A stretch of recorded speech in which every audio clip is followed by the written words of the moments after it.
আসসালামু আলাইকুম। আজকের রেসিপি কলিজা ভুনা। এখানে 1 কেজি কলিজা, 300 গ্রাম তিল্লি, 1.5 কাপ পরিমাণের পেঁয়াজ, দেখতেই পাচ্ছেন আমি কীভাবে কেটে রেখেছি, এবং এখানে আদা রসুন পেস্ট আছে 4 টেবিল চামচ, পরিমাণ মতো গরম মশলা, গুঁড়া মশলা আছে 2 টেবিল চামচ, মরিচ গুঁড়া 1 টেবিল চামচ, হলুদ গুঁড়া 1 টেবিল চামচ, ধনিয়া গুঁড়া এবং পরিমাণ মতো লবণ দিয়ে আমি ভালোভাবে এটা মিশাবো।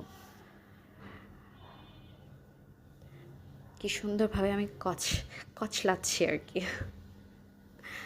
এই পর্যায়ে আমি একটু তেল দিয়ে দিব। তেল দিয়ে আমি চুলা জ্বালিয়ে দিব।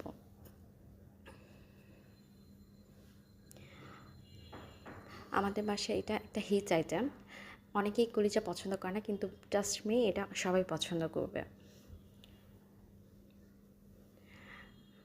আমি ঢেকে দিব এবং অপেক্ষা করব এটা একটা গ্রেভি হওয়ার পর্যন্ত।